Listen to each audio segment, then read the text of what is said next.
Hey folks, if you're looking for an in-depth review, you're in the right place. Somber Pixels Night Reverie is a curious, puzzle-oriented adventure, tasking players with exploring a dreamy domicile. The question is, did its story and mechanics capture my imagination? Or was this quandary-crammed title a nightmarish experience? I'm your host Arlyeon. Let's find out together. It can be hard to deal with the stress of your parents arguing, especially when you're unsure of why. Because of this, Matt does his best to make sure his little sister Emma is looked after, even donning the mantle of the Night Explorer and doing his best to keep her occupied. That said, things grow increasingly odd after he makes a fateful wish upon a shooting star, the aftermath of which sees him both stranded in a surreal reflection of his home and separated from his sister. Faced with this odd set of circumstances, Matt gets to work solving this new mystery to the best of his ability, guided by the dreamy denizens he encounters, including a calcifer-esque wisp of flame. Okay, he's not quite as charming, but they could be siblings.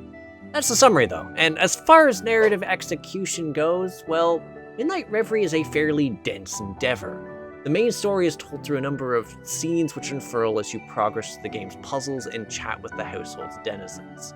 It cultivates a sort of cute, pleasant vibe, until the game reminds you that you're struggling to find your sister's location and that there's something not quite right about the place you found yourself in. Sort of niggling unease that slowly builds over the course of the playthrough, teasing at a larger scope issue that only really pays off near the climax. Thankfully, that payoff does feel fairly satisfying, so despite the slow build-up, I didn't really have any regrets on that front. I was also pleasantly surprised to discover that there was more than one ending, which is to say, there's a couple of bad endings you can earn by flubbing a certain climatic conversation.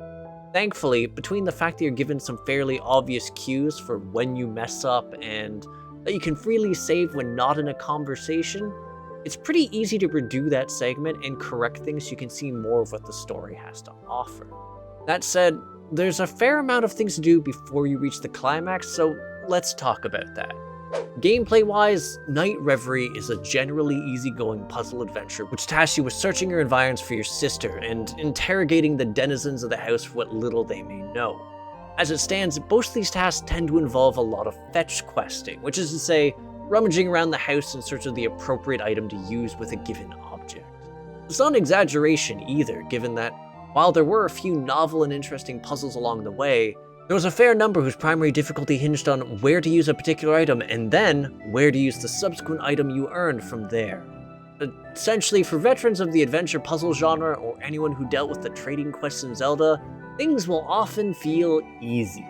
That's not to say there aren't exceptions. There are certainly a few novel puzzles like I mentioned, such as the phone puzzle or the constellation-related computer puzzle, but the meatiest problems to solve are mostly clustered at the game's climax, and even then, I was generally able to solve the crux of them within a minute of encountering them.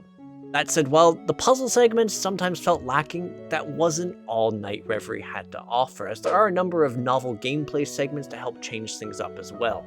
While these are brief, doing things like piloting a toy sub through a series of underwater stages was a welcome change. And yet even those, I still found myself wondering, does this need to be anything other than a point and click? Sure, there's a certain bit of charm to being able to walk around the house and examine objects from several different angles and different bits of dialogue, and yet it didn't tend to serve an actual purpose. What's more, given the amount of busy work and backtracking involved in the game, the lack of a sprint button became fairly noticeable. That's not to say the walking animation's bad, by the way. On the whole, I do have to say that I enjoyed the game's visuals. Night Reverie provides a legitimately lovely manse to march through, a sort of cozy but curious playground to check out, and a giant cat, which is always a win in my book.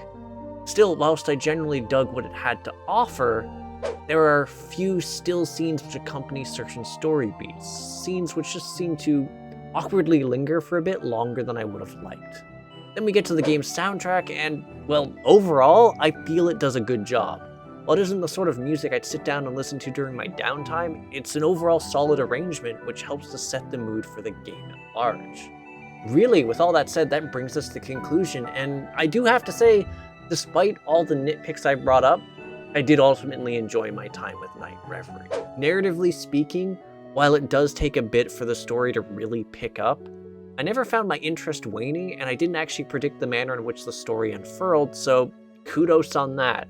Mechanically, it was a lot more of a mixed bag for me, because the casual nature of the puzzles never really challenged me for long, and yet, if you pop into Night Reverie with that in mind, I ultimately say you'd be in for a treat. Enough so in fact that I could consider this game a hit, but seriously, please, give me a sprint button or something.